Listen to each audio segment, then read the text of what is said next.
Ladies and gentlemen, welcome back to a brand new episode of Wi-Fi Money. Today, we are joined by an entrepreneur and a event promoter, Fabian, Fight Gecko. Too big and too rich and too sexy. The main thing that I like on this podcast is authenticity. Bro, women love me. Your foot, your stance is all wrong. Leave your gloves at home 3 weeks. Where did you get the name Fight Gecko from? I'm not just holding bets for Tate now. I'm You're even training. somehow preparing him. What would you say the solution for this is? And now I get very spiritual. They spend $10,000 to be sad because not 3 bitches are dancing on their pee-pee. It's great to have you on board, man. Nice to meet you, man. It's good to have you. Look, I've seen a lot about you online. Obviously, I've been to all of your events so far, and I'm sure I'll be at the next one.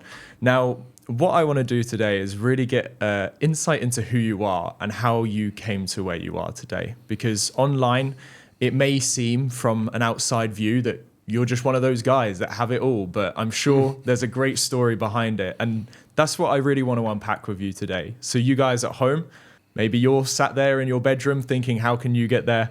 Fabian's going to tell you exactly how he did it, okay? Yeah, so thanks for the introduction. First of all, because I may seem like one of the guys who have it all, I think everybody actually of us have it all. The thing just is, if you think you should have something and you don't have it, that's when you don't have it. So if you have your mindset, I have everything I really need, then you have it all right now.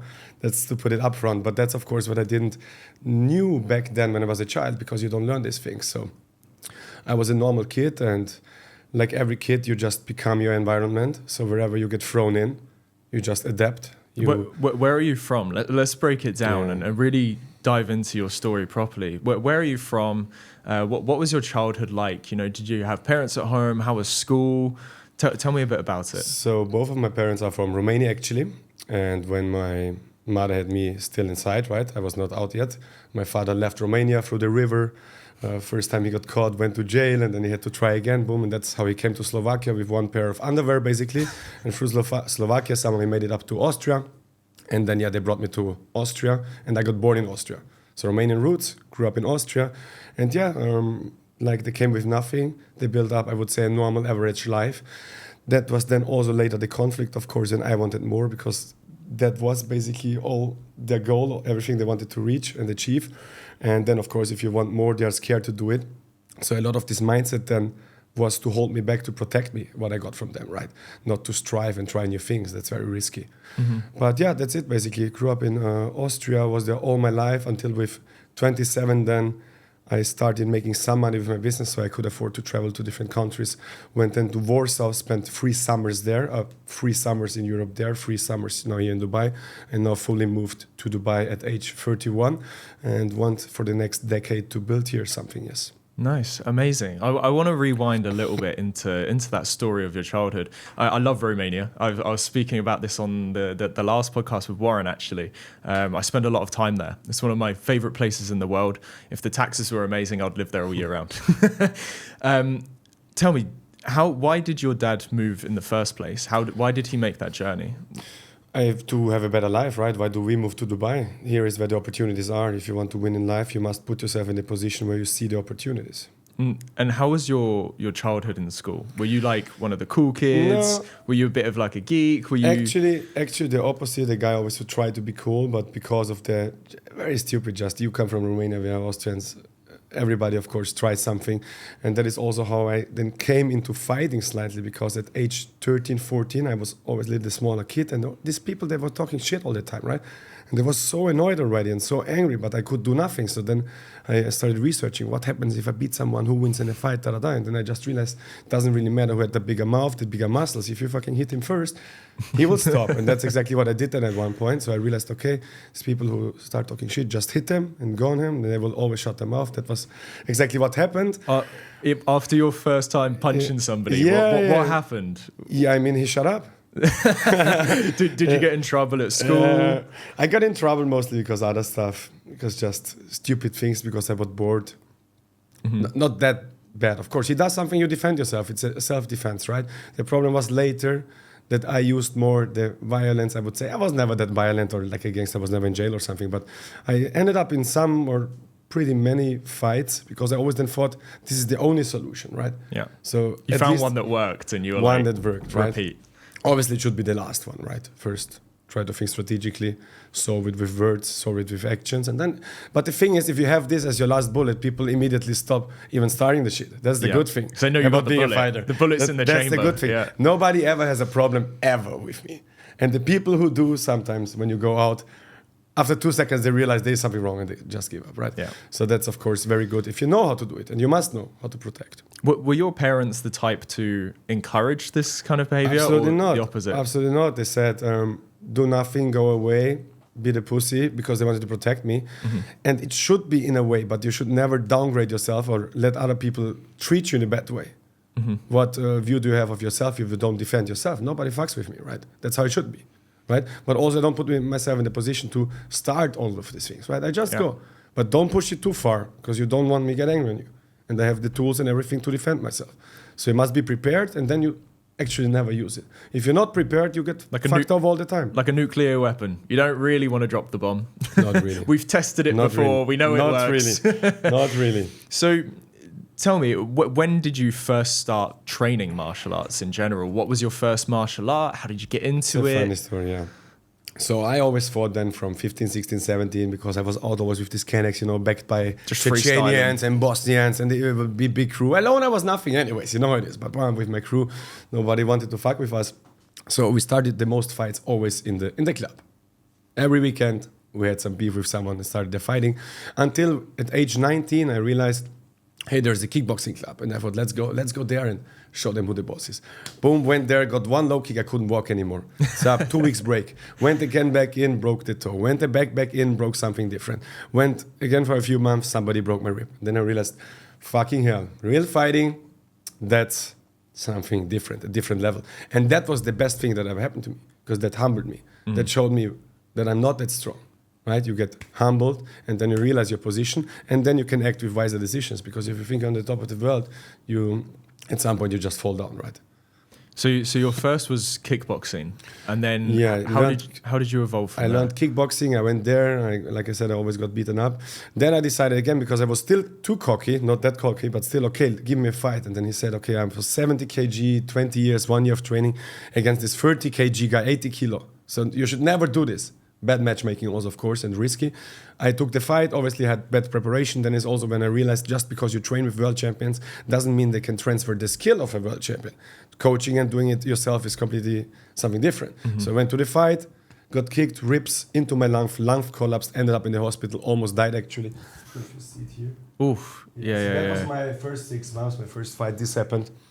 And then, of course, it was a big break in the ego. But again, this was the best thing that ever happened to me, because I realized where I am at life, and I had time 14 days in this bed. I was stuck to this tube. I couldn't move. So it was a very bad position somehow I got in. But at this, I started thinking about the different stuff and rewiring my mindset. And this was a very important path in my life to get this big loss, to prepare myself for the next wins, to prepare myself to be open to see the next wins. In a way, it kind of made you stop physically and mentally challenge yourself, right? It really shows you that you don't know anything, and then you start opening your mind, because people think they know everything and then they're not open to learn. I come here because I'm open to learn. I accept almost every podcast, and because I always try to learn. Also, if some people annoy me, I try to learn why is this so annoying, right? It changed the completely way of how I watched and viewed the life, if that makes sense. Mm-hmm. How did you motivate yourself after this? Obviously, I guess you had a recovery period, etc. Very good. But how did you get out of that? Because I mean, I've been in a health crisis this year myself, and when I felt like I could go back to the gym, it was hard. It was hard to get back into it. It was hard to get into the flow, and also it's hard because you have an injury. So you have an excuse, right? You have a reason to not perform or not show up. How did you break out of that? The thing is, I realized what I was doing actually was not just because of the martial arts. It was something deep. I wanted to be someone. So after I fucked up in the martial arts situation, I tried to become a poker player, and I tried this and then DJing. So I realized somehow I'm just striving after success. It was not necessarily the stronger. Of course, you need to protect yourself, but the deeper meaning was all the same. To become someone, to become a little bit more important, to make people care about me, right? You want to become successul. So what was the question again? Because now I swiped off. Yeah, so how did you get yourself out of the... Yes, okay, perfect. So once I made all of this shit, and then everything went wrong. And then I was in the crisis. So I realized, hey, I want to build all these businesses and become strong, but I let my routine fall off to even train and to properly take care of myself. So this was like... It was the pain. This was post-injury, yes, right? Yes. That's so when you pain. did the poker, the DJ. And then I realized whatever I try, if I can't put myself back to training and do little boxing, I will never become successful. So it was out of this pain where I put myself in with drugs and alcohol, never going out, isolating completely, even going to the doctor and saying, I'm crazy, please help me. So I really was fucked in the brain, in the mind, right, for all these faults. But then there was this voice, call it universe, however, said, go out and train, go out and train. At this night, even I was drinking, just went out, started the routine. I swear to myself, 2021 actually, every day, 5 a.m. now, you wake up and go training. And through that, what I posted just to make people, or to keep me in the cycle. Hey, I said, every day I post, I just post. People came over and asked for training. So I tried all these things, but I forgot to take care about me. Then I take care of about me for my reasoning more than ever. And then people started asking me, which better later developed into the business. Because if your business is just you have something people want. Yeah. I tried to sell things people don't want, but all they wanted is always being motivated by me and learn to fight. I didn't saw it. Yeah. Makes sense? This is what I like about you as well. I said this on the last podcast with Steve. You might have seen the clip, but the main thing that I like on this podcast is authenticity, right? And people being themselves and being real. I don't like the fake stuff, pretending to be something. And looking through your socials, it's very clear what you like. It's very clear. There's no doubt about it. I couldn't even look at it and go, I don't know what to get him for Christmas. Do you know what I mean? Like, I know exactly what you like, which is fighting. And you've tailored your craft and you've got to the point where you are today because of that, where you can teach people and be somebody in a position of power or coaching even.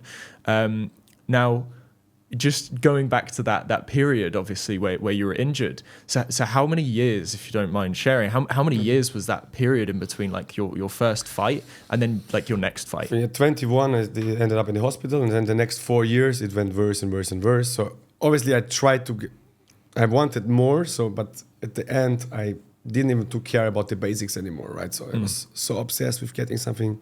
So it was 4 years. I was 25 means 4 years after 21 after the injury.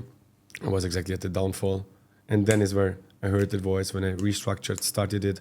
And then I went, the key thing also was that then a person, which I trained before for free actually, I trained most of the people always for free. I didn't want to charge money, maybe also not confident enough, but I also wanted to help them. And one made it to Warsaw, and then I visited him. And then because of that I had already a little of social media, and I went with him, I met this guy, made some pictures, trained him, I suddenly became lots of clients. So suddenly, boom, through FightGecko, in a month, I would say, I went from 0 to 10, 15K back then. Amazing. And then I made the money, then I knew it works. And then I just left my country, went all in, moved to Warsaw, traveled the world the last 3 days. Haven't stopped since. Yeah. I want to ask you, if you don't mind, I really want to dwell on this period, because I think a lot of people can't get out of this period. Either they haven't entered this, this period of not being able to do stuff, or they're stuck in it. And I see this a lot. And I want to ask you, what would be your advice if you saw somebody today, who's just entered that phase where they've had a big defeat, a massive loss, and they're trying to work out what to do, or, they're going downhill. What would your biggest piece of advice be to them? It is, if you don't go after it, you don't want it hard enough. That's it. You don't want it hard enough, right? I was so much in pain that I said, this life I don't live anymore. I want to live free. I will not work for anyone in this life. Either I go that broke or I make it somehow. That's how much I want. Yeah. That's how much I want it. And if you want it, you find solutions. Why? It's always like this. Why do you think you went after poker and DJing and not going back to the fighting? Because fighting, it was fucked. It was too risky now with the injury, anything. And I was not the best fighter, to be fair. I realized I was good, but I realized how hard this job is. So respect to all the fighters, becoming a professional fighter and making it like a Mayweather or a Pacquiao. This is fucking hard. Why would I choose the game where it's 0.0001% to make it, right? But then why I choose poker and DJing? This was the only thing I knew. I didn't knew about online businesses. Nobody teach me that there is drop shipping, or you can even, of course, with OFM, like it or not, but you can make money there. What I saw people make money. I didn't knew. So I wanted more, but that's what I mean. You make it work somehow. I found now things out, or things I'm doing now, I didn't knew they exist 5 years ago. But because I'm open with my mind and I always look out what fits me, and I give myself honest feedback, right? That's how you find the things. But my question is more around, why didn't you go back to fighting? Was it more so like a fear of, you know, having failed before and maybe failing again? No, but why play the game to become big as a fighter and earn your money and become rich and become successful? It's a 0.001% chance. Okay. As an entrepreneur, it's maybe a 0.5%. Why should I play the physical risk? That again came back to poker. So I went bankrupt in poker. I made good money, but over 7 years of poker, I started thinking very strategically and in percentages, right? So if I keep trying to become a fighter at age 23 after this injury, what chances I have? Almost zero. Let's pick something different. Okay, fight coaching. All right, nobody's doing it in this way. So basically, I'm the only one in the niche. If it pops up, it works. That's exactly what happened. Amazing. So you play the games you can win. Why should I even play or start a discussion or go on a date where from the beginning it's clear all the signs say we will lose? I don't even make the move. Why should I invest into this path of life way? Makes sense? Yeah, absolutely. So you went basically and through poker, you honed your mental skills, your strategy, as you say. Maybe you were playing chess as well, I imagine. But you went from obviously your childhood, teenage years, a lot of physical, a lot of like working out, training, etc., or just fighting in general. And then you've gone and honed your mental skills. I want to ask you, do you think you'd be where you are today without that injury, without that fight? Of course without not. That loss? Of course not, because everything that happens in your past somehow shapes you for the future. So in a way, this, you taking this fight that was way above your weight class, it was a silly decision, right? I'm sure you would say the same. Silly decision, but it's actually come out and shaped your life for you in the best way possible. I mean, absolutely. And you don't know if yes or no. That's the thing. You will never know what happens if I do this, what happens if I do this. You must make a decision. That's what I learned from poker. Always make the decision with the best possible outcome. I could now chill at home with my girlfriend and watch some movie, or I come to the podcast and maybe we just get 20 views. Maybe even from these 20 views, one guy watched it, I get to the next podcast and then I go there. So the better decision was just to come here. That's what you can make. And you don't know. I don't wonder about this. What if? I know I did this. I had the responsibility and that's what I chose. So it's very important in life to focus on yourself, how you make decisions, why you make decisions. Because that's basically what shapes your life. Your own decisions every single day. What you're doing from small to big. Meeting this person, yes or no. Doing the small training, yes or no. Every decision, most of the viewers will not be able to fight because that's just how it is. So every day you don't choose to learn how to fight. Maybe in 12 years, somebody attacks your family and then you didn't learn how to throw the left hook and something happens. That's your decision today, which makes you not able to defend your family in the next 10 years. But it's your decision. I don't really care. And then in 10 years you will think, oh, would it be smart to start? Of course. But because people don't learn it, they don't see it as much important. I heard Tristan Tate actually say this once about making sure that you use every hour in the day as efficiently as possible. And he said he gets 1 hour less sleep, something along these lines, 1 hour less sleep every day so he can learn another language. And it's exactly what you're saying here. Maybe in 10 years, that language will save his life. But I want to now dive into what you posted a couple of days ago or a week ago, I think it was. You posted that September this year, you arrived in Dubai with 50 euros in your account, right?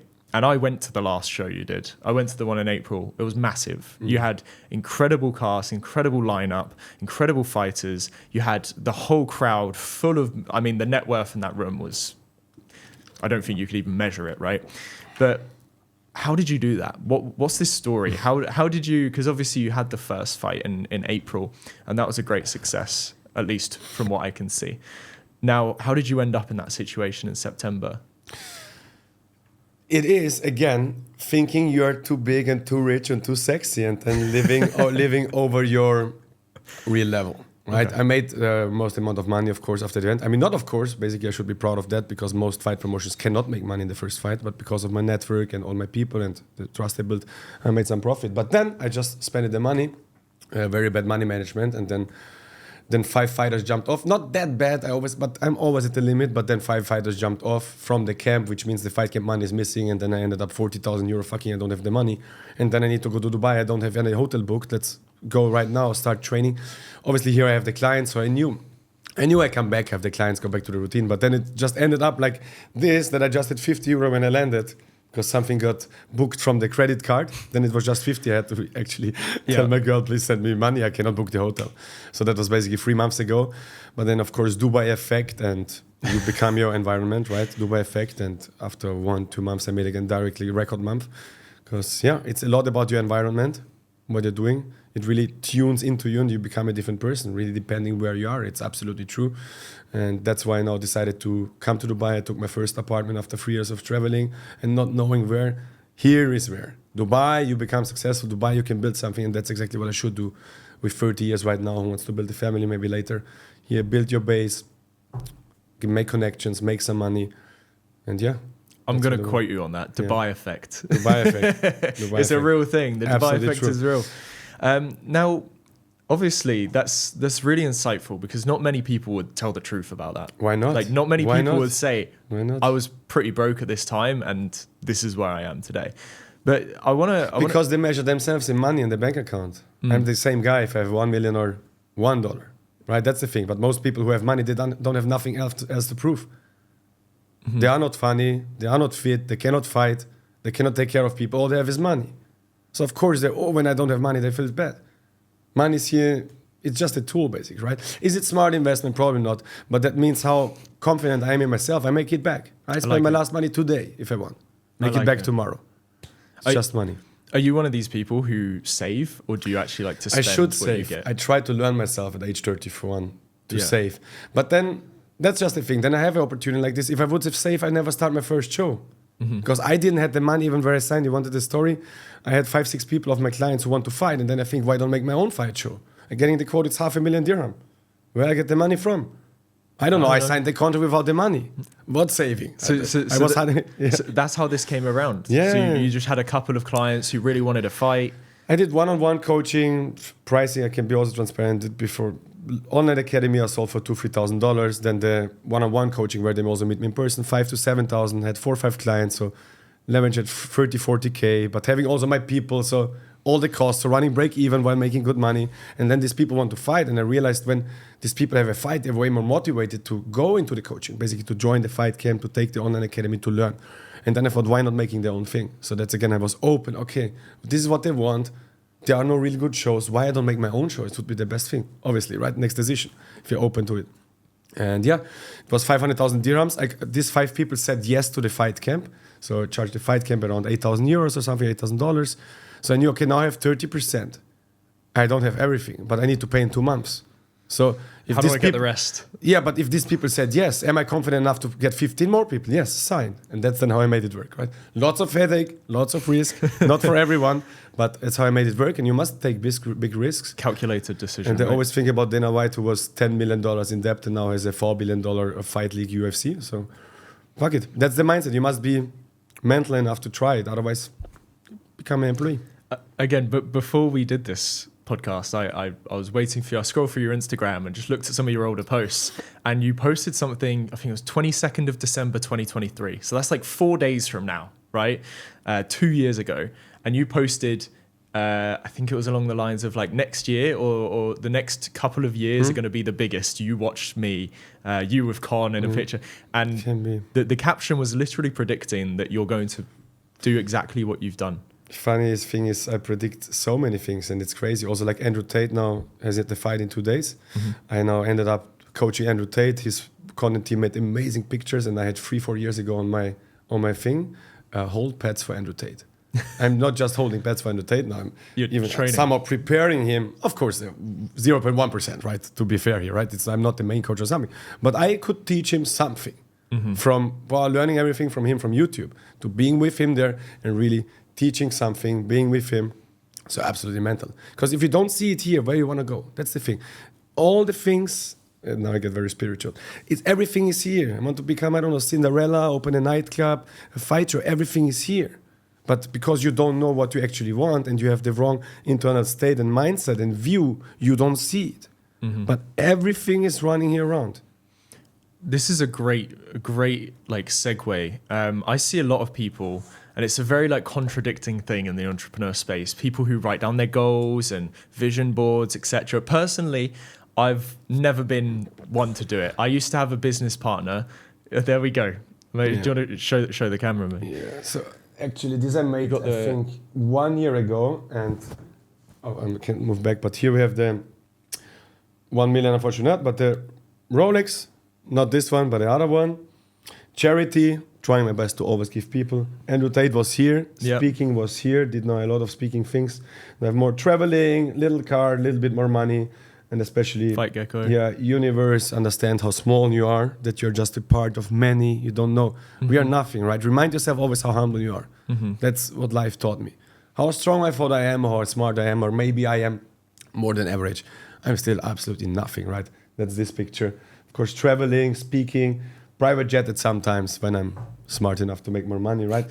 So, but I'm exactly the position I should be. I still know nothing, and the more everything is possible. That's what I want to say. Have you at some point sat down? This is kind of where I was getting at. Is I used to have a business partner who would sit and write about his goals, right? But he would write years into the future about these goals, and I was more so, I'm going to make the action. I'm just going to I want this one thing. I'm going to go make it happen. If you know what you want, but I think most people don't know what. How do you break it down? Like you said, you wrote down pads Andrew Tate. Yeah. So like how did that come into your mind? And then how did you how did you make that happen? Did you think about it consciously, or did it kind of manifest? Right? I mean, you start something and you want to become the best. If I want to become a martial arts coach, what would be the biggest check mark? I'm one of the best martial arts coaches, holding pads for Andrew Tate. That's why it was just a symbol to have something to work towards. Simple version of your goal. It's a symbol, right? Okay. No, it's a symbol, right? It's not necessarily I want to hold pads for Andrew Tate. Of course, it's also nice, but it's if I'm the man who can hold for Andrew Tate, what kind of man do I become? It's more about that. That's not a thing, right? Look at all my network. It's just because I become a guy, fortunate to see it again, to humble myself, to learn so much and become smarter and more polite and more humble, that people want to hang around me. Right? It's more about the symbolic thing. It's not about the goal itself. And it's about having something to work towards. To. The worst thing you can have is that you achieved everything. What now? Then you start the self-destructive process again. You must always have something that you're excited about. And behind this goal should always be a mission, right? So just because I have the Lamborghini here, I see it also, of course, from my mind. When I have the Lamborghini, I get more views, I get more reach, I can spread my message more. So it's in the end all the... Right? Other goals get more success. With Rolex or less, Rolex, who gives a fuck? But people listen to me a little bit more just because I have this on. It's just how it is, right? You must use these tools in the end to spread your message. Have you ever at some point sat down, obviously when you made the decision, but have you sat down and thought consciously, I want to run my own event? Yes. So it was actually funny. Also in Warsaw broke after the first season. Again, was drunk, going out, but then just the mind shuts down, and then you realize somehow, maybe that was why I still drink, but I drink more, let's say, last years back then, because some of the mind shuts down and you realize what you really want. And then somehow in this state, I said, why not make your own fight event? And then somehow later it happens. Everything starts here, bro. This microphone, this phone, everything starts here. Amazing. You must just get yourself in the mind, and that's of course what the Buddhism teaches for briefing, but that's why if you look back also, like, I don't know the exact names, but most things we have, these people were fucking mental. Right? They were mental and they thought about why we don't make a device where we record this, and then someone made it. Why don't we make something which can fly through the air? And then they fucking made it, right? You must be somehow mental to think about things that nobody has achieved, and then somehow have something to believe that you can achieve it. It's such a fun game we're living in. It's basically all a game. Life is a game completely. You must just understand the rules behind it. Speaking of life as a game, you've mastered some of the skills within, but one of the skills you talk about quite often and you push a lot at your events, which, by the way, I can attest for, is the networking part as well. So over the years, you've built up your coaching, and that led to your fight events. Now, how did you build up this network in the first place? What was your first piece of networking where you were like, wow? The first piece of networking is become somebody people want to network with. So what can you bring to the table? My thing was martial arts in a fun way, engaging way. So if I can bring to people the skill like martial arts teaching in a fun way that they want to like it, I'm valuable. That was my entry ticket. Without martial arts, I would be still who knows where. And because strong entrepreneurs and young entrepreneurs need to become strong, that's where I realized, let's go. And now, basically, I'm still after this, I'm going to the gym in 1 hour, 50 minutes. Still now going holding pads, but I hold pads for Luke Tate. I'm not going there for the money I get. I'm going there to spend time with Luke Tate, right? And then I have my few clients where I still go and hold pets. So I use this one skill to network, to deliver value to a high net worth audience. Now when I go for my phone contacts, whenever I need something, I have exactly here, boom, e-commerce. I want to start my own shop, which I wanted 2 days ago. Message this guy, boom, I have the contact. I want to get a visa here for my girlfriend, blah, blah, blah, here's the expert. So I have experts in every single field, and I went into this position basically just through my martial arts coaching. Who was the first notable person that you networked with that you thought like I'm actively networking? Because I think I've come to this point as well where I've been like, okay, I'm networking. Like it consciously hit me. But what would you say was your first point if you look back? I mean, I'm networking. You're networking always. You're selling to people always. That's what I'm saying. Do you see the possibilities? How many successful people are walking around beside you who could really help you, but you don't see it. You're networking always. You're selling yourself always. That's why it's also very important to always be in sharp and strong shape. It's always good to have the skills of being a fighter and looking sharp and being sharp in every conversation. You're networking always. If you're not fat and you cannot fight, every time you think you're networking from the beginning very bad because you don't appear in a way. But it was in a club in Warsaw, basically, where first I met Alan Graves. So we've been training, then we've been to the club. There we became little friends, and then he brought me to Dubai. And then I lived with him 6 months in the villa. He was 0-0, 33-year-old, worth $100 million, and he wanted to start his fighting career. And now he's 5-0 in world champion. That started 2 years ago. So through Alan, which I met again. This was your one-to-one coaching days. Yeah, one of them, exactly. Also coached him first for free. I didn't know he has so much money, but then he was a big point why I came to Dubai. But also why I've been in Warsaw was because of Daniel, because of him, which I coached before. So the network is basically just deliver free value to the right people. And most of them you will never get something back. Most of them are even annoying. But then also you realize through the patterns, again, back to poker, how to filter, okay? So I went on your pod. Seems okay. Steven was on your pod. Must be good. Might gain nothing. Yeah. Yep. But it's okay. Steven was here. Must be good. Let's go. Right. But I don't. This could be 2 hours of your time wasted. Yeah. It could also be the most 2 valuable hours of your life. I don't know. You don't know. We'll both find out together though. This is really cool, man. I really like your insights, and I really like the way that you promote this event, because it's not just, like I say, boxing, and it's not just going to see your favorite people fight, right? At your last card, I knew some of my favorite people, some of my best friends were on your card. Yet even outside of that, the network there was so strong that you don't want to miss it. And I want to ask you how you got these people to come. I know you say you just walk around, act your best, etc. But what do people look for, right, in a person? So like if we were to be in the same room just by coincidence, what would you look for in me that would make it stand out to you? I think people just think about themselves, to be honest. So how I got in this position, I try to help people to get what they want. And then I built my network of clients, which I treated well, which I'm all friends with, which all were happy with my service. Then when I deliver the service and people want it, they just jump on. I don't know if that answers your question, but there is no trick to get you like me or something, right? If you're now, let's say you have a successful, even though you are not now, I don't know, millions of views with this podcast, right? So now I come just, okay, I get the content, bam, you get your clips. It's like, I don't really try to gain something, but maybe in 3 years you become a big podcaster. I come again. It's a fair exchange. Exactly. Interesting. Just walk through life and try to not be annoying and rude to every single person. Try when it's possible to help always. And be a nice person. It's not possible to not become something back if you always run like this. But if you run around, okay, how can I condition? No. Always think from a good mindset. Try to help. And then, of course, passively also show how I can help. Okay, maybe you then like to fight on FCS 7. I don't know. Maybe you can become my client at some point. Maybe. Who knows? I'd like to. Let's see how I get on after this. I'm still breaking out of my fear from my injury. I'm still trying to get back to myself. And maybe you can relate to this. I've been working so hard that I haven't had time to train. So then when I do go to train, I overexert myself, and then I don't have time to work. And it's like this imbalance constantly, where I actually obviously Warren's training for his fight in 2 days. And I went to watch him at the gym, and his coach said to me, he was like, well, when are you coming back to train? And I was like, it hit me. I thought, I actually don't know. Like, I have no idea.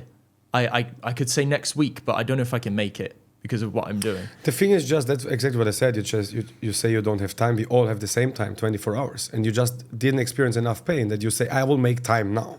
Because you could stand up after this podcast, push your half-hour meeting back and do the training right now. It's not important for you. Everybody has the same amount of time.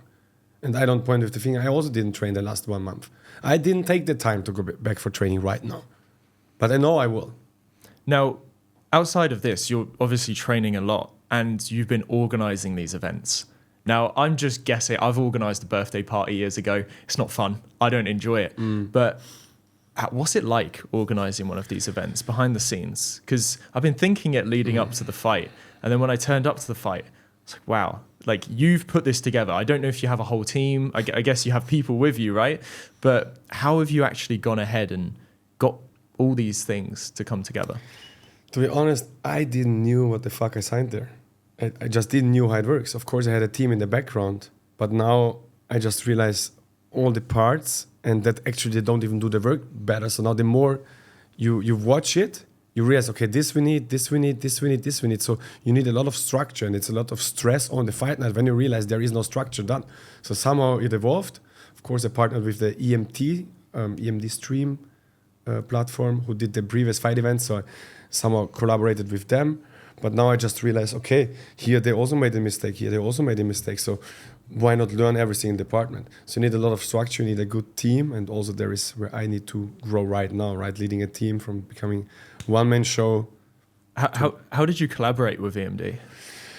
I fought on their show and then I came to them, hey, I have a lot of fighters, I want to do my own show. And then of course you do some kind of deals and yeah. Because I keep looking back at it and you were training all the fighters, you were training yourself. Like I see on Instagram, right? What's your partner called? Montana, there you go. So you and Montana training every day with everybody. And then at the same time, you're organizing this whole event. How do you do it? In Apple Notes, bro. 1 page of Apple Notes. Being quick. How do I do it? I think maybe what I said at the beginning. Choosing the right actions. Acting very, very fast. Just moving very quick. I do for sure 20 jobs, like you said. From the marketing, from the organizing, then also content and production. I built quite a lot of skills for all the failing. That's the nice thing, right? Poker, I learned how to think. There I learned this, and then at the content production I learned the video editing. Here I learned that. So now looking back, I have a few skills accumulated, which now I can use and which saves me lots of money. Because if I hire all these people, I would make huge loss. How do you deal with the stress? How do you deal with those moments where you're like, fuck, I've got thousands of people come in, all these people have paid me money, I've got this person come in. Like, how do you deal with that mentally? Honestly, I just went out and had some drinks and then just do the best. What you do? Because it's very hard. It's very hard. That's where I realize I don't have that money which I actually want because I'm not there yet as a person. It's of course very, very hard. It's very, very stressful to be at 20 places at the same time. But that's how you grow, right? And I think over time, like in fighting, first it hurts so much and then you just slip and duck and roll. It becomes instinct. Just flow. So just need more training. Of course, it's hard. Of course, I don't act the best when I don't then just go out and reset my mind with some drinks. But that's just how it works. And I'm also just human. I try to learn. But I think that's the position you want to be at when you want to do big things. You must do things which you are not ready yet, which you don't know how to do them. But in the end, it's just about, are you trusting yourself enough to make it work? And that's what I always think about myself. If I want something, I will make it work. If I'm alive, I will make it work. And that needs to be built up over the past through your actions to yourself. Not afraid to fail. Not afraid of fail. Willing to lose and just happy to lose. Happy to make mistakes and then analyzing. Pop. Now, outside of fighting, obviously, you touched a couple of minutes ago that you were looking at e-commerce as one thing. Do you see yourself branching out into different aspects of business, or do you see yourself mainly focusing on this and growing this to be like bigger than Misfits or the UFC?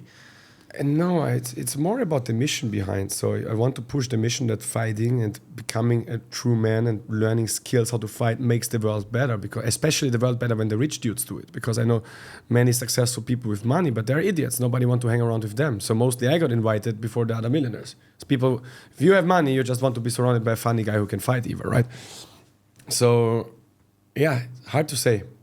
You don't quite know. Yeah. You haven't set this goal yet. Yeah. Do you have goals for the next of 2026? Obviously, you've got the event coming up in April, and I'm sure you'll do another in December.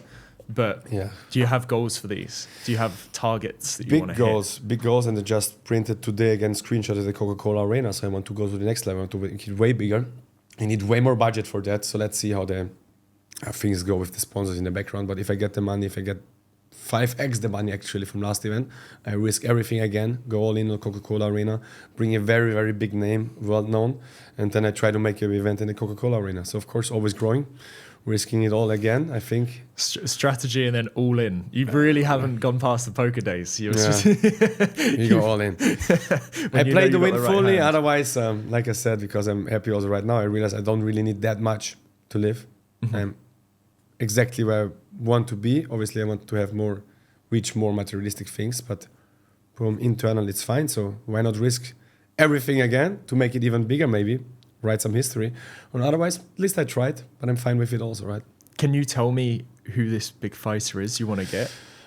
I think no, but it's everybody knows him, Guinness Book World Record, big page for sure, 6 million followers, very big name. Okay.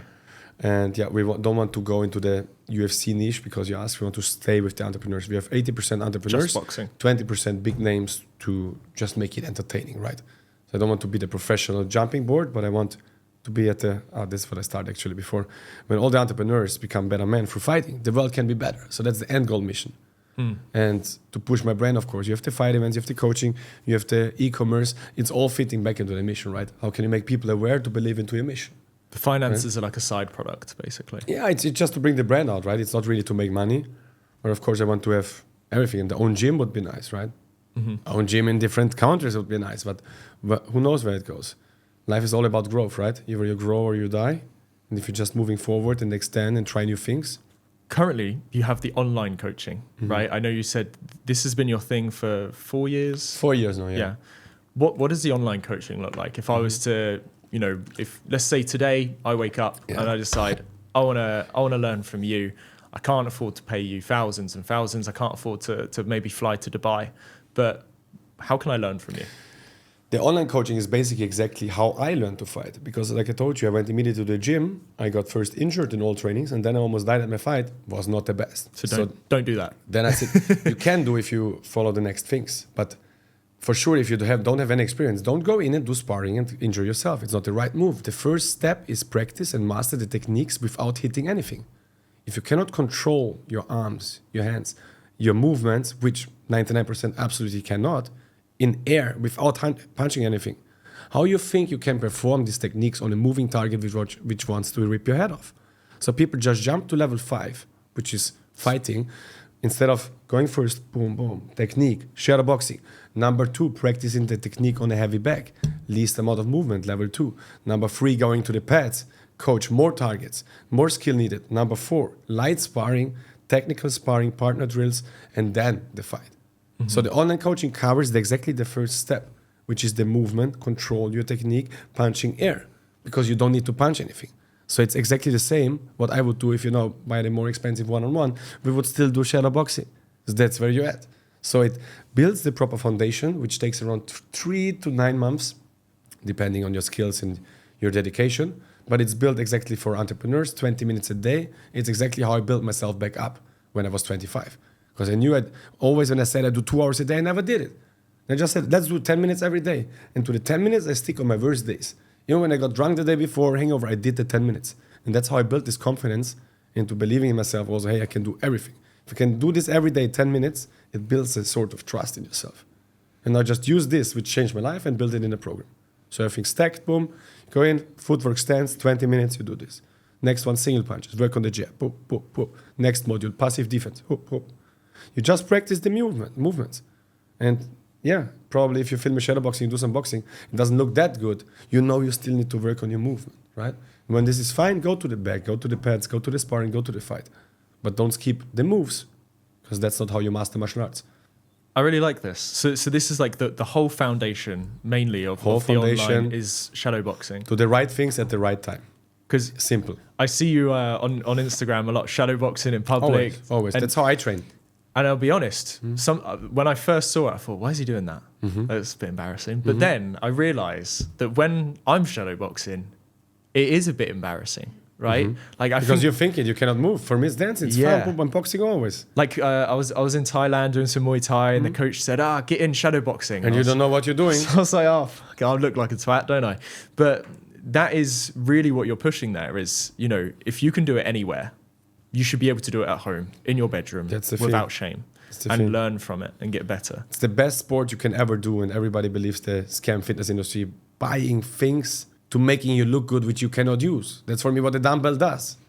I buy a thing which I need to become a biceps bleak so I look strong, but I'm not. Learn to fucking move with your body, explosive, bam, bam, bam, bam. Then you train every muscle, you train your conditioning, you train your mind, your body connection, and it becomes strong and you can defend with no equipment needed. And it burns 10 times more calories. I don't understand why people do another sport. Since 10 years, I'm just doing shadowboxing, push-ups, jumps, time effective. Don't want to become a pro fighter. Obviously, if you have a fight camp, you go and implement all these things, don't get me wrong. But for most people, learn how to proper shadowbox. That's all you need. Then with high intensity, you will see how tiring it is. So how tired it makes you. I think what makes you way more credible, especially like I've learned this today, and I don't know if you've spoken about it online before, but is this injury, these failures you've had. If anything, after speaking to you today, it makes me want to learn more from somebody that's failed than somebody who's won. Because the person who's failed, like you, can tell me what to do to not fail because you've done it. The thing is, and I had to figure it out. The thing is, if you go with level 0, a beginner, to a level 100 world champion, how everybody says, I'm training with a world champion. Yes, have fun, because he wasn't at your level for 20 years. He doesn't know what you need. He knows how to teach the pro fighters. You understand? If I'm a level 6 fighter, there's a coach level 10 fighter, but I have the communication skills at level 10. I know exactly how to solve your puzzle. He doesn't know. His skill becomes a 0. My skill becomes still a 6. Very nice to communicate, you understand? It's all about the communication. Can I transfer the skill? Do you know exactly where you need it? Or do people always think about themselves, how most do, and give them their training, which is absolutely wrong for you? So putting yourself into the position of the client, again, thinking about what they want, that's the key to networking also. Not thinking about how I want to structure my training, how I train, that I want to see him suffer. That's how most coaches think. So the client has a very bad experience. I really think about how he gets better. That's why the client has success. That's why I get recommendations. That's why I make way more money than all other martial arts coaches. That's why actually, in fact, because I know make more money than the people who have millions of followers. I make 10 times more money than them. Because they all think about how can I make a video that I get views, right? Or how can I look famous, building all this fake persona, right? Building somebody you're not. Big muscles. To impress, to just make them impressed on something that is not existing. Instead of really focusing, how can I help this person doing the work right? Of course, needs a lot of thinking and not that easy. Good for me in that, but really, what does the opposite guy need? If you cannot, your stance is all wrong. Leave your gloves at home 3 weeks. But most coaches would still keep the same routine they're doing with everyone because they don't want to think. If that makes sense. It makes complete sense. Like they have this standard procedure, basically, and that's what they operate on. And if you're a higher level, they'll give you that higher level, but they struggle with the lowers. I see it. I go to when I was in Thailand and I was in the Muay Thai gyms. There's like 60 people in the beginners class. In the advanced, there's another 40 people, and they're back-to-back sessions. And the coach doesn't care. He does, but by the end of that second session, he's like, yeah, whatever. He's just trained 100 people. The thing is, you can always, if you do the feedback loop, which obviously Tate is also learning, he used it to make chess, which I learned from my boxing. I made a video of me, and then I realized, okay. What's the feedback loop? The feedback loop means you can just get better if you analyze what you're doing. If I want to get better at speaking, I must rewatch this podcast right now or tomorrow when it's done. Then I see, okay, here I didn't answer the question well, and I have 2 already in mind. Need to watch this. Okay, why did I answer like this? So for you go there even with a verse coach, you do what he's saying, but then you video yourself, and then you search for someone who does this technique right. Or of course, you have the coach, and he tells you that's the one-on-one thing then. But you do something, then you control yourself. Does it look like a pro? And then you will see, okay, the jab, I'm flickering my elbow out, I have my thumb like this, and I'm not turning my wrist. Jab. Yep. But then you see, okay, turn the shoulder over, tuck your thing and turn your neck, boom, boom. And that's how you gave yourself the feedback loop. If you're not analyzing yourself, you keep jabbing because coach says jab, jab, and you do jab, jab, wrong. You practice for nothing. You actually practice to get worse, if that makes sense. Yeah. So it's not just the coach tells you what to do. It's the coach telling you what you are doing right or wrong. And the coach is probably not telling you, so you must become aware of yourself. In every skill level, am I doing it right? Makes sense. If it's in speaking, if it's in relationship, in friendship, in boxing, am I really doing the thing right? I know from my mind I'm doing punching, but am I really my wrist? Control it, give a feedback loop, right? I had this literally at the gym the other day when I went to see Warren, and I punched the bag and got pain in my wrist. And I get this all the time. Like 1 out of 5 times when I go boxing, I get like a pain in my wrist. And if I see it, I would immediately see why. I was stood there going like this, and this guy came over. I can't remember his name, but he'll remember this story if he sees it. I'll try and reach out to him. I'll put his name on the reel if we post this. But he came up to me instantly and went, "You have pain in your wrist." So I went, "Yeah." He went, "Yeah, you're not punching the bag right." And he showed me I wasn't punching with the right knuckle. I was punching like this. I wasn't punching like this. Of course. And that small technique, the rest of the session, I was hitting so much better. I felt like I was doing so much more. And for me, one feedback loop. Yeah, one single thing. I've never filmed myself fighting. I've never watched myself back. And well, actually, that's a lie. I did. I don't know. Did you take a look at my socials before coming on? Just quickly. Quickly. I had one reel from Thailand that I posted. This is my first training ever since this accident I had in July. I had no training. September, halfway through, I just did a bit of bag work and I filmed myself and I watched it back. And if you look on the Instagram, it's a pretty good clip. You're like, oh, so it's pretty cool. But that was like 5 seconds out of a 30-minute recording. And the rest of it, I watched back and I was like, wow, I'm terrible. Like, I suck. Of course. I don't know how to fight. I don't know how to throw a punch anymore. I don't know how to kick. I don't know how to do anything. And I wish that in that moment, there was somebody there to say to me, this is what you need to do right. Watch that video back and go, this is the part, because all of it was so bad, right? Every single part of it was so bad that I needed somebody to come in and say, you need to change this, add this, and change this. The thing is, of course you're bad. You never did it. That should be obvious. Every new thing, when I want to start now an e-commerce business, I know I will be bad. I don't even try by myself. Why should I figure it out? Bring me the 3 biggest experts. Show me exactly what I'm doing. Then they say, do step 1. I do step 1. I will go back. Is this right? How should I know? Right? Or now I want to buy a car. I don't go myself. Which car should I buy? I don't have a fucking clue about cars. I didn't buy. Where is the car expert? Him. Hey, what about this car, this car? Okay, this is good because it comes for this. Look at this kilometers. I don't even need to think because I understand every new topic I want to start. I need immediately the best expert. Because you trust the people. No, but why should I trust myself? I have no clue. That comes about understanding where you're at. Of course, you will be thinking that you're not bad when you never went to boxing. It's just delusional. You will be fucking bad because you never did it. I started e-commerce company. I will make so many things wrong because I never did it. So how can you shortcut it? Find the best guy and get in the feedback loop, right? Like I said, how I recommend, of course, my clients, do module 1, footwork stance, send me the video, get correct the stance, correct the distance, put this and this in position, do again. Done. Footwork mastered in 1 week instead of keep going it wrong for the next 5 years. Okay, let's go single punches. That's a jab. Tuck the thing in, elbow closer, chin down, shoulder extended. Boom, master the jab. Next one. That's it. Zap, zap, zap, zap, zap. You go. Done, good, yes. Done, good, yes. Done, good, yes. Instead of ticking boxes. Yeah, and in the right way. Instead of let's try this, let's go there. Oh, went it wrong. Let's keep doing the wrong thing. That's how most people operate. Of course, they don't become successful. You're very strategic in your actions. I can tell this. You like to just do, right? I see a lot of people nowadays that like to think they're doing by spending a lot of time doing something, right? They like to think that they're making action by doing one thing repeatedly. Like, for example, training for hours without actually knowing what you're doing, right? You're wasting time, wouldn't you say? It's not wasting time. It's what is your goal. But I think people waste, I think some millionaires even waste time they have a lot of money and the goal is to have more money. In my opinion, right?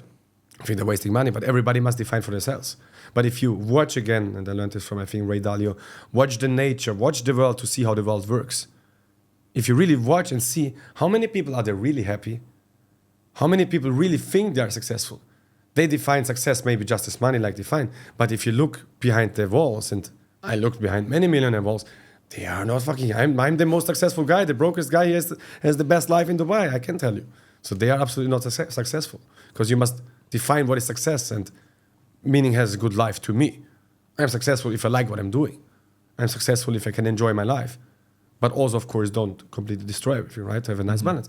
I enjoy I like what I'm doing, and that's why I'm successful, because I do what I like, I think. And you're happy in what you do. Should I not go out and do more, write another funnel, and would I make 10 times money if I would have done this? Yes, but what do I do then with the money? Be at home miserable and look at the numbers. I would keep it like this. Better I would have went broke again 3 months ago, land here, had the greatest time of my life in Warsaw, and I said 10 times, if you take my life, take it now because I'm so happy. That's my life. I think I'm more successful. That's why I choose this, right? And everybody can think and do what they want. Nobody says. I mean, there are some books called Bible and Quran, and basically also books which tell you how to live a happy life, right? Some follow this, I follow this. In the end, it's all about, do you think you're successful? Do you enjoy your life? Are you happy? And I think that's back to networking. I think that's my key, because I literally enjoy my life and I am happy. And people want to be around people who make their life better. You will never invite someone who annoys you. You will never invite someone who always takes. You are happy to invite this one who always brings, and when it's just positive energy, or he always brings something to eat, or he always brings free beers. Support. That's it. Yeah. You always invite people who bring something to the table. So you want to become successful in network, first teach yourself some skills that you know something, and then bring these skills over and over and over to the table for free. Don't take. Yes. I mean, then of course, take exchange. Ask. Yeah. Exchange, take. Yeah. Of course, take also, right? No. If you then offer the service longer, take money for this, right? Of course. Are you religious or spiritual? What means religious to you? Do you follow God? Do you follow a text? Now comes the do you thing. believe in a higher being? Yeah. So that's very interesting, because one word, you say now God or Bible, million people have a million different views. I see again, look at the nature, how the world works. I know there are atoms circulating in us. I know the same spectra from universe with the holes. It's the same wave in the body. So I somehow know we are all made of the same thing. Just the eye, because the brain, we all know we have eyes, we have a brain. I close my eyes, I don't see anything. I open my eyes, I think this is real. Yeah, my eyes tell me that you look like this. So I somehow understand that it's all a scam, I always say, also to make it it's all a scam. The illusion also that I think that I see how the world really is, it's a mistake. My brain decodes through these eyes how everything is. So I understand what I want to say with this, that everything man-made somehow is a scam, because the paper is also made by us, and if it burns or the particles don't hold together, the paper is not here. So there is something way more deeper than a Bible or a Quran or something. There is this whole energy field, because that's basically how we are. We can measure it. We know there are atoms.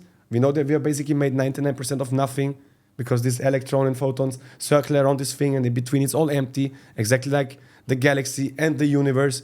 So I don't know if that makes sense what I want to say. You believe in God or something. Obviously, this is a game and the higher power, and it's all a game, and the mental thing, how people view the world, it's all a scam. That's what I can say. It's all an illusion. It's all an illusion. It's the only illusion you make yourself, and that's the funny thing. You can brainwash yourself, and whatever you believe is true, to just believe the good things, and that's basically my life, right? Everything is a scam, and when everything is a scam, everything I choose to believe is making me happy and living a good life. Why should I do something different? Why should you believe in Why something should I that's do gonna something make you different? upset? Because I make anyways my life. So that's funny. So of course now if I do Coca-Cola Arena, should I risk all my money, and lose everything? Or should I sit there and keep my money, which is anyways an illusion, and then I die anyways? Of course, fucking try it. Let's fucking go. Try something. You understand? I don't know if it makes sense. It will make you happy. And I must get better at explaining it. But once you understand, there is nothing to lose anyways, and everything you have, you will lose also anyways. All you can do is play the game. I think you've explained that perfectly. Play the game. Play the game and do exciting things. Try new things out, right? And choose, of course, the games you can win. Why would I choose something, okay, maybe let's stop the business and try become a professional fighter at 31, smoking pack of Marlboros every day. Wouldn't be the smartest decision, right? Go through the world. Understand, first of all, that everything sometimes is a scam. Everybody's the same. Everybody lives their own illusion. So try to go through the world and win people on your side by doing good actions. And then in the end, you just look around. So that's how I think, right? Look around. What do you want to do? Okay, let's do this. And then you will need people. Oh, here I have these people. So that's basically how I explain right now. I'm thinking, seeing the world, or when I'm coming here. Okay, let's check. Maybe in the future we do something. Let's go here. Let's meet this guy up. Let's see where it goes. So it's like an open gaming map. Right? Okay, I did 2 events in Dubai. What can be? Maybe we do yacht events. Maybe in 5 years I open my own nightclub. Maybe I go to India, or I don't know, or become a Buddhist in 3 years. Who knows? I just try it out. Whatever you want to do. Yeah, whatever I want to do. That's the thing. That's your religion. That's the thing. Whatever I want to do, understanding that in the end it's anyways a game. And what the religion is, do good. The religion is that they're universal, don't get me wrong, they're universal laws, right? Like Quran and Bible say, don't kill someone, I call it, don't do bad things. Don't harm people. However, is it stealing, killing, beating? Don't harm people. But also don't let people harm yourself. So you must be strong. That fits back into this, yeah? But if you go for the literally just with a good heart, don't harm people, try to do good and try new things or try do exciting things. That's what life is here. I think that's my life philosophy explained in a few sentences. I love it. I think that's probably one of the best answers I've ever had to that question. It's just do what you want and be happy. Do good, do what you want and be happy. Why do good? Because you fuck yourself, right? Not do good because I'm an angel. But if I do bad things come back because I interact with bad things, right? But that's why people say it's not hocus pocus. You send out, it comes back. No, I do now bad things. I slap you right now. You will hate me. You will run around and say, be careful of this guy. So with one action, I just brought a cascade of negative energies. Or no, I come with you, boy, he's a great guy. And you just tell two people and then I get to this guy and he tells three people. What am I doing? I'm incentivizing the good or the bad with every single action I'm doing. And it just math and logically. What's the saying? You reap what you sow. What do you mean? You reap what you sow. It's an English saying. You basically collect whatever you plant. That's the thing. Yeah. That's the thing. And not believing into that. Or again, it's all about putting yourself too high, thinking cocky, boy, I'm the best. Bro, you're actually nothing. Research what is your body, right? These are atoms. The atoms is made like universe. It's all a scam, obviously. Your eyes think it is like this. Your psychology thinks this is important. Your psychology thinks when the girl leaves you, your heart is broken, you will die. Or you must do this, or you must go to the study because your mother tells you. You must do nothing. Your mindset's actually really, really impressive because you have, on one hand, pure confidence because nothing matters, right? Nothing matters. It doesn't matter. But at the same time, you have the humbleness of I am nothing, right? So it's the two sides of the coin that you need to really move in the world. I really, really love to see And that's how you move without stress because everybody's moving with stress. Look at the people's faces. Look, actually, when I go out I'm very fortunate now I can afford some VIP lounges when I go out. When you look at these people and their faces, they spend $10,000 to be sad. It's their weekend. They're supposed there to have fun.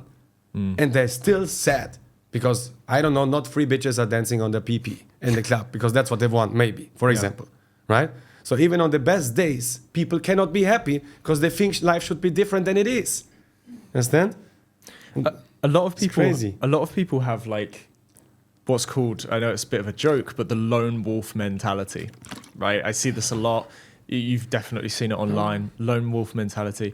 What would you say about that with people who struggle? Because realistically, if you call yourself a lone wolf, you struggle to trust, right? You have trust issues. Probably. What would you say the solution for this is? I think there is no solution. If he thinks he's a lone wolf, it will be like this. But again, do you watch the people, watch the universe to see how it works? A part of human nature is being with people. If you would have 10 supercars, 10 villas, your private island, but you're alone, you think you would be happy? Never. Human nature is to share, to be with people. So if you think you are a lone wolf, think it, but your nature is not made for it. If that makes sense. It's everything is laid out. Absolutely. It's the rules of the universe. So you have to trust people. You don't have a choice. I mean, trust them. I trust basically also everyone. I trust you a little bit right now. And if I get fucked over, okay, I can live with the consequences. You trust people always. I can now give you $10 and you don't give me back. Okay, I cannot trust you anymore. So it's always a trust test. Mm-hmm. You must believe the best in the people, but obviously don't be stupid what you trust them, right? Can maybe not trust my girl, give her a Rolex, right? I know her now 3 months. But you might not give But me would a I give her Rolex. my crypto seeds now? No, right? Yeah. No, right? It depends. You should trust everyone, but would I trust you? I don't know. For small things, yes. Mm-hmm. It depends on what to trust and be aware of your actions and the risk. Again, it comes back to poker, right? Yeah, putting those $2 bets in and folding. But if you think everybody fucks you over, you close your possibilities from the beginning. Because you cannot start relationships. So I always think the best in the people. Why not? Because thinking the bad in people would harm me again. It comes back, what I think comes back to me anyways. Everybody is good, but I'm aware that everybody can hurt. But I think he is for sure good, but I know how to defend. Physically and tactically, right? Or protect the seats, for example, I don't know, right? Now, this kind of segues nicely onto my next topic for you, which is dating and women and relationships and advice. Interesting. Obviously, you have this mindset of nothing really matters, but at the same time, everything matters and I'm nothing, right? So how does that tie in for you to dating? Bro, women love me. And I never had struggled with women. Why? Because I don't need to prove or do anything. I do what the fuck I want. Again, it's the same with networking. I go there, I have fun, I go out to the club, I have to... or I meet girls. I just talk, right? I don't need to pretend anything. It's hard to say no. Sorry for the bad pronunciation, but basically just be yourself. Be confident what you do. Have a goal. Yeah, I'm doing this tomorrow. Da, da, da. Just be real what you're doing. Have the confidence. That's all women want. It's not that hard. Obviously, be fit. Become a little bit funny, right? They like some jokes, but that's what women like. They want confident guy who doesn't need to prove to someone, who obviously also can be strong. Maybe this was always also a good thing. But most men, again, they put some things on, and how do I look? I don't even watch the mirror when I go to dates. It's not about how you look. It's about the vibe you bring with yourself. It's again, have you put yourself in a position to see the world in a way that you can act in a certain way? Then you just understand what does the woman want, and then you just, I love it. It always goes back to what does the other person want? Yes. And I think this is probably why you're such a good coach and why you enjoy I'd love to say you enjoy coaching, right? I did a bit of coaching myself about 2 years ago, and I did it for free because I loved coaching. I loved helping people. I loved people asking me questions and me being able to give them the right answer. It wasn't about me being right, it was just about being able to give somebody what they want, and I can completely see that in you, and you've managed to monetize it in a great way.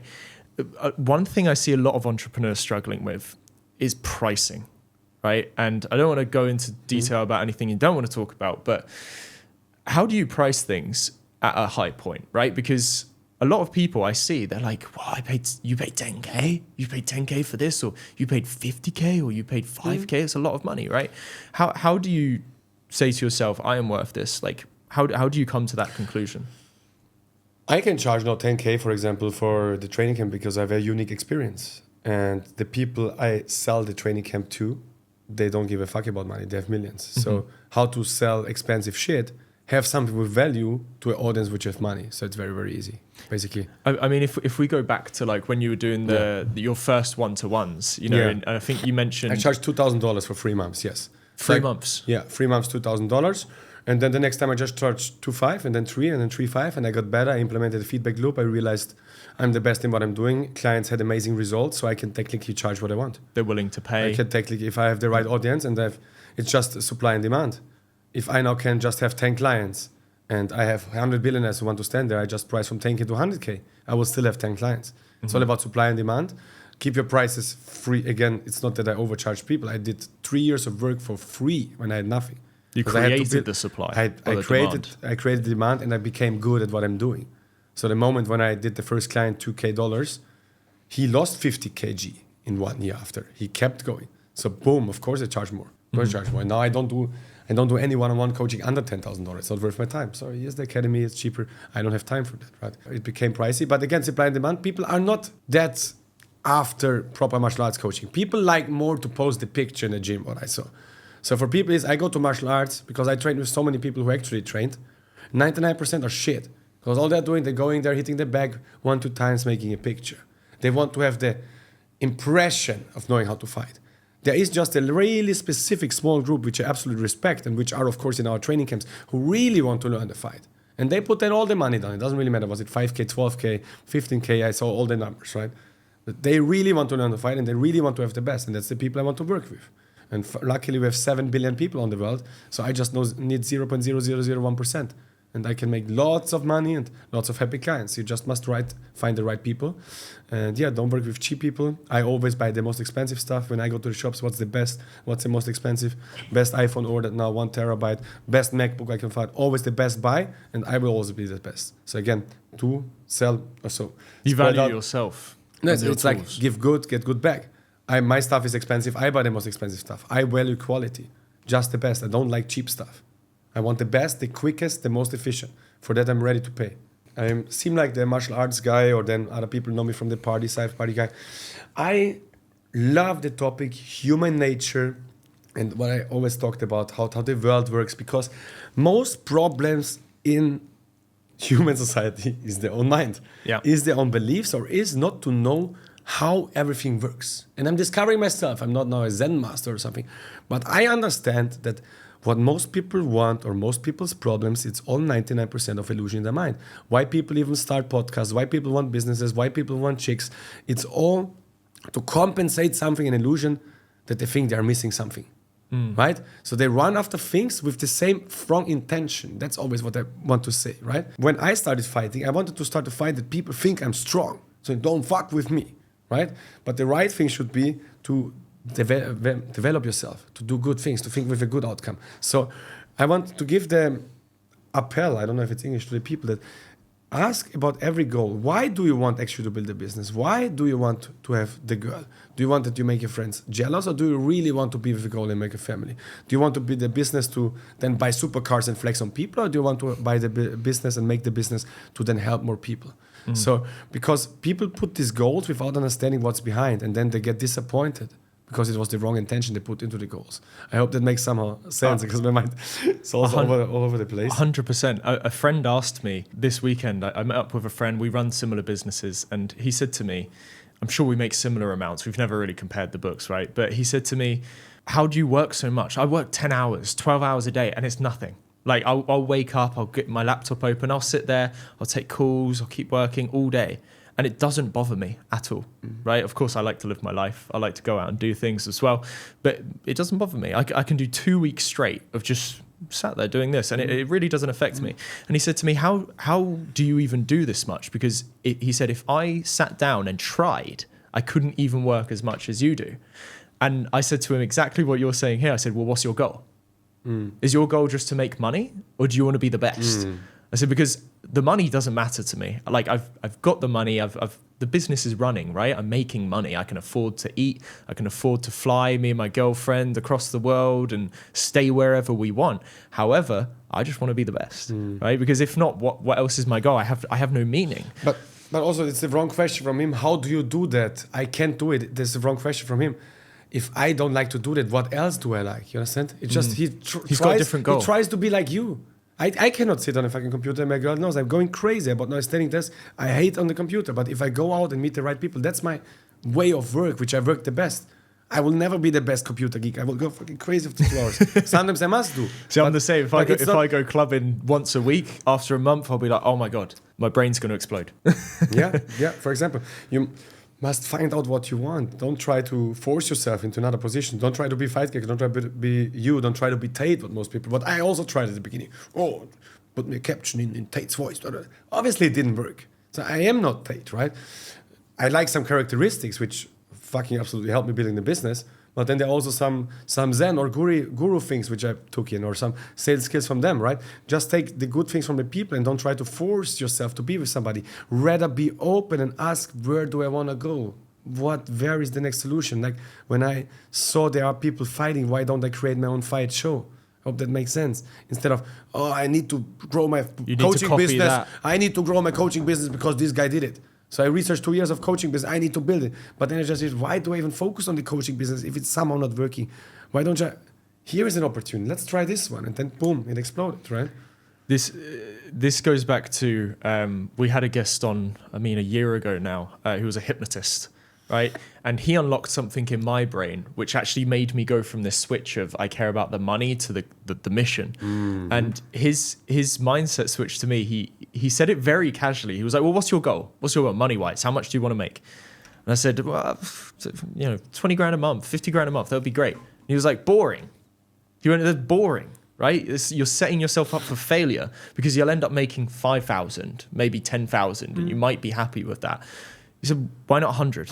Why not 1 million? Why not go bigger, right? Why copy everybody else and go for the scraps? Why not go for the big pieces? The thing is also when you get yourself the big goals, you think differently about the solution, if that makes sense, right? Exactly what happened. Yeah. Exactly what happened. And it was just him saying that one thing that made me think, damn, I'm a pussy. I'm not going for the millions. I'm going for like the 5 figures. I'm going for 4 figures even, And as soon as he said that, I was like, wow, okay, let me search for 7, 8 figures. And then you hit 6 very comfortably. And then you go to 7. Obviously, I'm not there. I'd love to be. And I'm sure you would love to be as well. It's principles in life which always works. It's repetitive. Again, watch the world. The earth is turning. The sun goes up and down. The river is going down. Then it comes with the heatness into the clouds. It comes back. You understand what I'm saying? You watch the world. Obvious, again, systems and rhythms. And exactly the same for our life. If you see it, it's very easy to detect what you should do, what system, what routine you should change. But again, it's about, do you see, are you open enough? And are you looking at the world exactly to understand how you work. Then when you understand how you work, you will find the possibilities and the opportunities because they're always recurring coming. You're reverse engineering everything to find the solution for what you want to do. Yes. I love it. I mean, look, I think this has been a great podcast. I've really enjoyed it. I've personally learned so much about you, and I've taken things from this myself that I'm going to apply in my life. Thank you. And I'm going to see change. And hopefully everybody at home, you guys have done the same. Now, look, before we go, let's have a quick recap. So what are the 5 things that somebody should do to be the best version of themselves? Define what means the best version from yourself. So basically, number 1, define what you want to be. Number 2, what character traits do you need to adjust or bring into your life to become that person, right? Then, of course, make a plan, structure it out, put in the routines and the systems, and detect the things which bring you there, do more of this, neglect the things which not. Always give you the feedback loop, analyze, are you really going there? And go through life always with a positive mind, because what you send out will come back. And if you keep doing this consistent, there is no way you cannot become successful, or you cannot find what success does really mean to you. You basically, I love this point of the give what you give, right? You've given me like the most logical explanation of karma ever. Like, it's just purely logic. Yeah, it's basically. like, if I slap you here, it's going to come back on me. If I don't, if I say you're great, it's going to be good. I really like this. And I think that a lot of people dive into the spiritual world because of things like this. And they lose themselves, maybe. The thing is people think it too spiritual when it's, obviously I don't know the right English word because I'm a third language, but it's the reasoning is here. Like I said, the reasoning is here. When the voice, everything is a wave. I'm talking, there is some wavelength going into your ear decodes the word, your brain learns. It's all a game, a scam, you don't understand? It's obvious. It's not that it's a hocus pocus, right? I knock here, it makes a sound. I feel the vibration. That's the thing. It's everything is somehow here. Don't trust your eyes too much. Shut down your eyes, shut down your ears, and become more curious and watch more and then expand your consciousnness. Last question before we go. I was meant to ask you this at the start, but I think it's a great note to round off on. Where did you get the name Fight Gecko from? It was, I saw again, back to the thing. I wanted to build a big brand. Who has the biggest brand? Gymshark. I just did research. Okay, gym, I don't do gym, fight. Okay. And a list of animals. I wanted to be a tiger, I wanted to be a lion, but I didn't feel like a lion or a tiger. I felt more like a small gecko in the winter. Fight lion doesn't really... Yeah, no, but it was just how did I resonate? And then I just resonated with the gecko because he's always on survival. He's very intelligent. He can survive in every environment. That's exactly how I felt. And that's why how I chose it. Fast, agile. So basically exactly what I just told at the beginning. I wanted to build something, make the goal, you didn't search for the best, Gymshark, make a Fight Gecko out of it, become the right mindset, learn, make the videos, become better at the craft, make the feedback loop, become a good person, just post it. It's exactly what I did to be here. You make it sound so simple. It is. It's not easy, but it's simple. It's simple. Amazing. Well, look, Fabian, where can people find you? Where can people come to your next event? Yeah. Tell me everything. So very simple, at FightGecko on Instagram. There are some YouTube videos also. For example, the viral video where Andrew Tate beat our fighters up. So you will see it big on the channel. But go to Instagram, follow there, and maybe see you in a few weeks, months, and years again. Amazing. Thank you for your time, so much. bro. Thanks for coming on. Thank you, bro. Cheers. Thank you.